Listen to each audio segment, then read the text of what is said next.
Video में हम बात करेंगे कनिंग के बारे में। एक इंटरेस्टिंग सी इजी सी रिटोरिकल डिवाइस है, तो चलिए स्टार्ट करते हैं अपनी video. Kenning is a poetic device used in Old English and Old Norse literature where a compound expression is substituted for a single noun often in order to create a vivid and metaphorical description. Here you can see कि ये basically पहले ये device जो है world English में हम use करते थे, और अब जो है ये एक पोएटिक डिवाइस बन चुके हैं जिसको हम अभी भी यूज़ करते हैं just to create a vivid and metaphorical description.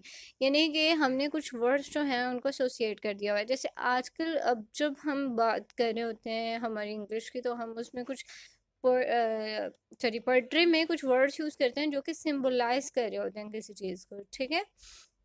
तो कनिंग एक ऐसी पोएटिक डिवाइस थी जिसमें आप बेसिकली सिंबलाइज ही कर रहे होते हैं। कुछ वर्ड्स जो हैं उनकी एक डिस्क्रिप्शन एसोसिएट होती है कुछ चीज़ों के साथ। एग्जांपल हम देखेंगे, sky candle. Sky candle is actually describing the sun, ठीक है। It imagines the sun as a candle that highlights that lights up the sky.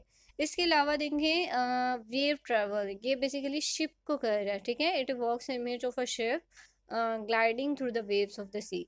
एक और एग्जांपल देखेंगे, ring giver. Ring given is actually a king that it highlights the king's role in bestowing gift and rewards often in the form of rings, ठीक है।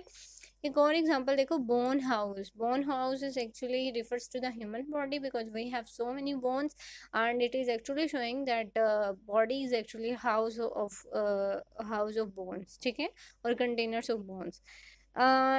तो ये basically होता है जी Canning, जिसमें आप जो है किसी चीज़ की मेटाफोरिकल या वर्बल डिस्क्रिप्शन बता रहे होते हो and you are substituting the expression, ठीक है। So in this regard, if you have any question, any ambiguity, you can ask me in the comment section. So till now, goodbye and take care of yourself.